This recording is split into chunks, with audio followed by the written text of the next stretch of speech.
नमस्कार। मैं दिशा आपका स्वागत करती हूँ मेरे चैनल लर्न विद एमडी में। चूँकि आप लोगों की शिकायतें रहती हैं कि मेरे वीडियो बड़ी देर से आता है, तो उसकी वजह एक तो मेरी व्यस्तता है, दूसरी वजह है जब मुझे लगता है कि आपको वो चीज़ें बतानी चाहिए जो जायज़ हैं। अब ऐसा तो है नहीं कि मैं कुछ भी बनाने के लिए, अपना यूट्यूब चैनल चलाने के लिए कुछ भी बनाऊँ और आप बस देखते चले जाएँ, तो ये ना मेरे बस की बात है और ना ही मैं ये कर ही पाऊँगी। तो मैं वही बताती हूँ जो मैंने खुद बहुत अच्छे से एनालिसिस किया होता है। जैसे मैंने आज जो इस टॉपिक पे बात करने जा रहे हैं उस पर मैंने 10-12 दिन लगभग काम किया है, तब जाके मैं आज ये वीडियो बना पा रही हूँ, ताकि मैं आपसे इस विषय में अच्छे से बात कर पाऊँ और आपकी वो चीज़ें समझ में आए। आप सभी लोगों के क्वेश्चन रहते हैं कि हम क्या पढ़ें, हमको गाइडेंस कर दीजिए कि हमारा भी सिलेक्शन हो जाए। बहुत सारी चीज़ें आपके अपने डाउट्स होंगे, ठीक है, मतलब सिलेक्शन को लेके। तो देखिए, पहली बात तो ये जो आपका मतलब आपने जो सोच रखा है सिलेक्शन हो जाए, ये बहुत बाद का है। पढ़ना क्या है, पढ़ना क्या नहीं, ये तो आप कर ही लेंगे। सबसे इम्पोर्टेंट बात है आपका सिलेक्शन क्यों नहीं हो रहा, उसके रीज़न आप खुद फाइंड आउट कीजिए। जैसे मैंने बहुत सारे रीज़न लिखे हैं, उन पर मैं अभी बात करूँगी। आपके जैसे मैं बार बार कह रही हूँ कि आपको क्या पढ़ना है क्या नहीं पढ़ना है, ये अलग मुद्दे हैं, ये आप कर लेंगे। लेकिन आपका सिलेक्शन क्यों नहीं हो रहा है, इसका एनालिसिस आपने कितना किया, ये सबसे इम्पॉर्टेंट बात है। मुझे नहीं पता, बाकी सब अपना जो भी बता देते हैं। तो यूट्यूब का एक बहुत बड़ा अच्छा भी कह लें या ख़राब भी कह लें, ये है कि आप जो सुनना चाहते हैं यूट्यूब वही बताता है। आप उसी हिसाब से आप बड़े खुश भी हो जाते हैं, अरे वाह कि देखो हम जो चाह रहे थे वही हो गया। सच्चाई से जितना रूबरू रहेंगे उतनी जल्दी सिलेक्शन भी ले लेंगे। पहली बात तो अब जिस हिसाब से पीसीएस का पैटर्न बदल रहा है और जिस हिसाब से पेपर आ रहा है, अब 1-1.5 महीने 2 महीने में पढ़ाई से कुछ नहीं हो सकता। अगर आप नए एस्पिरेंट्स हैं, अब बड़े अच्छे अच्छे एस्पिरेंट तैयारी कर रहे हैं, उनका नहीं हो पाता है, मेरे बहुत से जानने वाले हैं। तो आप सोचिए, आप सोचिए, आप तो बहुत पीछे हैं, है ना, इस मैटर में। तो हमें वो स्टैंडर्ड मेंटेन करना पड़ेगा। तो वो स्टैंडर्ड मेंटेन की बात है, लेकिन सबसे इम्पोर्टेंट है कि सबसे पहला क्वेश्चन आप अपने आप से ये कीजिए कि आपने कितना एनालिसिस किया है अपना, कि आपका सिलेक्शन क्यों नहीं हो रहा है। आप दूसरे से मत पूछिए, कोई यूट्यूब वाले से मत पूछिए कि हम क्या करें क्या नहीं करें, हमारा सिलेक्शन क्यों नहीं हो रहा। आपका अपना एनालिसिस क्या है, आपके अपने एनालिसिस के जब आप अपना एनालिसिस करेंगे, तब आप उसमें सुधार करेंगे, तब आपको खुद समझ में आ जाए कि सिलेक्शन कैसे लेना है, क्या पढ़ना है क्या नहीं पढ़ना है। पढ़ने के तरीके तो बताए जा सकते हैं, लेकिन जो सबसे इम्पोर्टेंट फैक्टर है जिसपे कोई यूट्यूब बात नहीं करता है, मुझे लगा उस पर बात करनी चाहिए। तो सबसे पहले तो आप अपना एनालिसिस कर लीजिए बहुत अच्छे से कि आपका सिलेक्शन क्यों नहीं हो रहा है। समझ रहे हैं, अपना खुद का एनालिसिस करो। जैसे मैंने कुछ पॉइंट्स इसमें बहुत अच्छे से उनका एनालिसिस किया कि ऐसे ऐसे पॉइंट होते हैं जिस वजह से आपका सिलेक्शन नहीं हो रहा होता है। जैसे सॉरी, पहला तो आपका सिलेक्शन ना होने की सबसे बड़ी वजह है कि आपके प्रॉपर नोट्स नहीं हैं। आप कहीं से भी कुछ भी पढ़ते हैं, आप किताबों से पढ़ते हैं, तो किताबों से नहीं पढ़ा जा सकता। आपके अपने नोट्स होते हैं, जब आप किताब होती है तो उसमें आप अपने नोट्स बना लेते हैं हाथों से।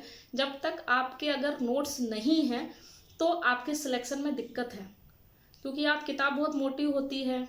सपोज कीजिए आपको इतनी मोटी किताब पढ़नी है, आपने भले उसमें टिक कर रखा हो, और वहीं आपके नोट्स इतने पतले हों, तो इतना मोटा पढ़ना आसान है, इतना देख के दिमाग खराब हो जाएगा। तो भैया पतला इसीलिए इंसान अपने नोट्स बनाता है। तो एक तो आपके नोट्स नहीं होंगे इसलिए आपका सिलेक्शन नहीं हो रहा है, एक सबसे बड़ी वजह। तो आप फाइंड आउट कीजिए। मैं सारे रीज़न बता दे रही हूँ जो जो मुझे समझ में आए इतने समय में, क्योंकि मैं भी तैयारी के दौर से ही आई हूँ। तो अब आप देख लीजिए आपके कौन कौन से रीज़न हैं, उन पे काम कर लीजिए। उसके बाद दूसरे पे हम उसके बाद के प्रोसेस पे हम बाद में बात करेंगे। सेकंड होता है, आप जैसा कि मैंने बताया कि आप बुक से पढ़ने की कोशिश कर रहे हैं, बुक से कतई मत पढ़िए। अगर आप पढ़ रहे हैं तो उनके नोट्स बनाइए प्रॉपर, अपने बुक से किसी से भी नोट्स बनाइए, वो अलग मुद्दा है। इतने सारे यूट्यूब के चैनल हैं, आप कोई भी टॉपिक सर्च करके अपना नोट्स बना सकते हैं, ठीक है। दूसरा जो सबसे इम्पोर्टेंट है, आप रिवीजन नहीं कर रहे हैं।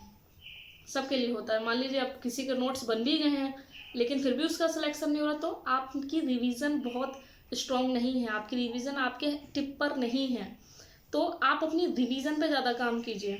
जैसे मैं अपने हर एक सब्जेक्ट को 2 दिन में 1 दिन में रिवीजन कर लेती हूँ, सारे सब्जेक्ट। ऐसा नहीं है कि एक सब्जेक्ट 2, मैं सारे सब्जेक्ट 2 दिन में रिवीजन करके छोड़ देती हूँ। उसके बाद हर दूसरे दिन मेरा एक बार पूरा रिवीजन हो जाता है सारे सब्जेक्टों का। तो रिवीजन बहुत स्ट्रॉन्ग रखिए, जितना काम आप रिवीजन पे कर सकते हैं। सबसे नाता मतलब जितनी भी कॉपी किताब है सबसे छोड़ दिए, बस आपके जो नोट्स हैं उनको जितना रिवीजन कर सकते हैं 1000 बार, जितना कर सकते हैं, मतलब जितना आपको लग रहा है कि बस, बाकी कुछ मत पढ़िए, सिर्फ अपने नोट्स उनका रिवीजन। तीसरा, आपके प्रीवियस ईयर पर अच्छी पकड़ कतई नहीं है।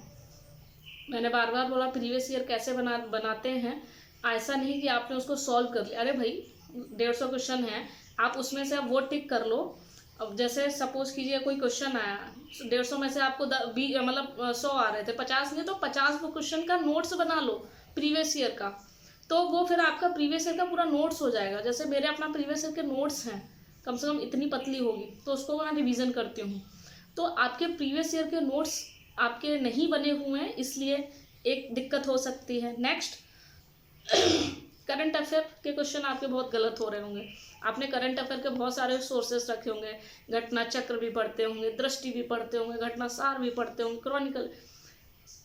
आप सभी से हाथ जोड़ के विनती है, किसी एक से पढ़ो करंट, सिर्फ एक से। सिलेक्शन तो वैसे ही नहीं हो रहा, इस बार मेरी बात मान लीजिए, हो जाएगा। फिर सिर्फ और सिर्फ करंट एक से पढ़िए। अगर दृष्टि लेना है तो आराम से बैठ कर दृष्टि आए उसको पढ़िए, घटना चक्र लेनी है तो सिर्फ घटना चक्र पढ़िए। 10 के चक्कर में पढ़ोगे तो कोई करंट सही नहीं होगा, समझ गए। तो करंट के सोर्सेस लिमिटेड, सिर्फ एक रखिए। उसके बाद जो आपका 2 है, नेक्स्ट है आपका जो एग्जाम में हम समानता गलती करते हैं, कभी गोला भर दिया ऐसा, कभी वो कर दिया। क्योंकि बहुत से लोग हैं जिनका 1-1 नंबर से सिलेक्शन रुक जाता है, 2-2 नंबर से रुक जाता है, 3-3 ऐसे। तो उनकी बस केवल उन्होंने अपने एनालिसिस पे काम नहीं किया है, अपने पेपर वाले दिन पे काम नहीं किया, इसलिए उनका नहीं हो पाता है। मैं वही कहूँगी कि जो 2-3 नंबर आराम से बढ़ाए जा सकते हैं। कैसे? जो आए हुए जो हम क्वेश्चन गलत करते हैं अपनी बेवकूफ़ी से, उसको थोड़ा कम करें। और जो नहीं है, जैसा था फलाना ये नहीं है, तो नहीं को अंडरलाइन कर दें। कभी कभी हम नहीं देख पाते इसलिए गलत हो जाता है। गोले को ध्यान से भरें, एक ये वजह होती है। नेक्स्ट, आप पढ़ाई को बहुत ज़्यादा वक्त नहीं दे रहे हैं। जैसे अब जो वक्त चल रहा है, आराम से पूरा समय पढ़ाई को दीजिए, कुछ मत कीजिए, खाइए पीजिए और सिर्फ पढ़ाई कीजिए। पढ़ाई को ज़्यादा से ज़्यादा समय दीजिए। ऐसा नहीं कि आप पूरे दिन में इधर भी घूम रहे हैं उधर भी घूम रहे हो, और पूरे दिन में आप लाइब्रेरी ज्वाइन कर लिए, तो इसका मतलब ये नहीं आप पढ़ रहे हैं। आप जब ईमानदारी से अपना एनालिसिस करेंगे तो आपको आपके जो रीज़न है वो फाइंड आउट हो जाएंगे, और आपको खुद पता चल जाएगा हाँ ये सच में मेरे ऐसे रीजन है, इस वजह से मेरा सिलेक्शन नहीं हो रहा। पढ़ने में कतई कोताही मत कीजिए, आराम से पढ़िए, बहुत अभी समय है, पढ़ा जा सकता है, बस रिवीजन ही तो करना है और कुछ नहीं करना है। ठीक है। नेक्स्ट हो सकता है सिलेबस पर आपने अच्छे से काम नहीं किया, सिलेबस पे देख लें एंड जो पिछले वर्ष के पेपर हैं उनका एनालिसिस कर लें। स्पेशली 24 का एग्जाम देने जा रहे हैं तो 22 और 23 का एनालिसिस, आपने 22 और 23 की परीक्षा दी होगी, उसका एनालिसिस कीजिए 3-4 घंटे बैठ के कि आपके कहाँ क्वेश्चन कम रह गए, या कौन से क्वेश्चन जो मेरी गलती की वजह से रह गए, या कौन से सब्जेक्ट में क्वेश्चन ज़्यादा गलत हुए हैं, उसका पूरा एनालिसिस तैयार कीजिए। फिर आपको पता चलेगा अच्छा इस बार मुझे मतलब हिस्ट्री में ज़्यादा क्वेश्चन गए तो हिस्ट्री मुझे ध्यान से पढ़नी है। अरे 5 क्वेश्चन मेरे ऐसे गलत हुए केवल मेरी बेवकूफ़ी में, तो फिर आप उस पर ध्यान, जब तक एनालिसिस नहीं करेंगे 22 और 23 का पेपर का, तब तक 24 अच्छा नहीं जाएगा।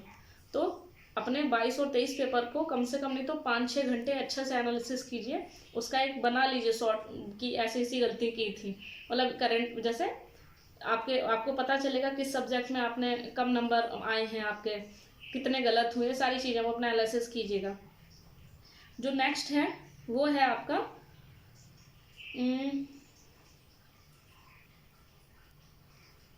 हाँ, एक बात, आपको कोई नहीं पढ़ा सकता। बहुत ज़्यादा कोचिंग के चक्कर में ना पढ़ें, बहुत ज़्यादा चैनलों के चक्कर में ना पढ़ें। आप सिर्फ और सिर्फ आपके अगर नोट्स हैं तो केवल नोट्स अच्छे से बना लें, उनको पढ़ें और खूब पढ़ें, सिर्फ उन्हीं को ही पढ़ें।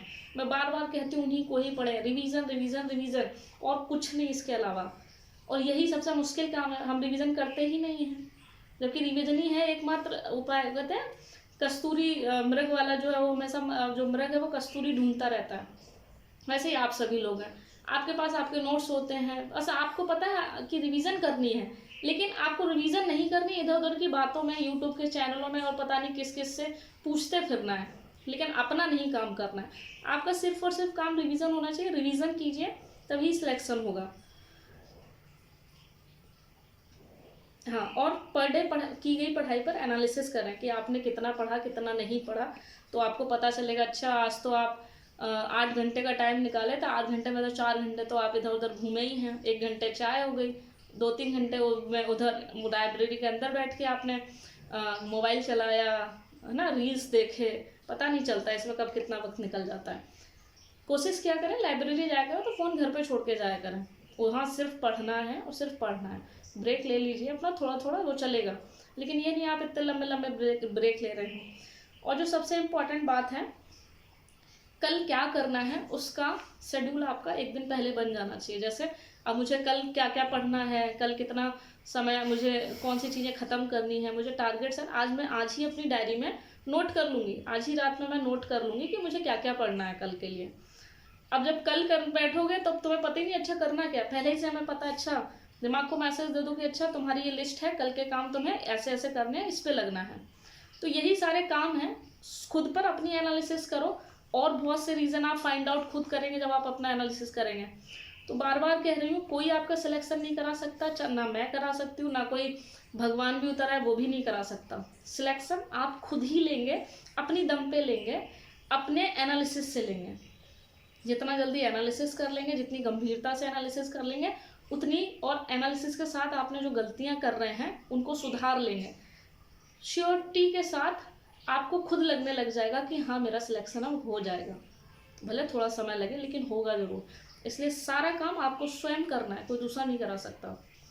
ठीक है, तो आशा करती हूँ आपको ये चीज़ें समझ में आई होंगी, और मेरी बेस्ट विशेष हमेशा आप लोगों के साथ हैं।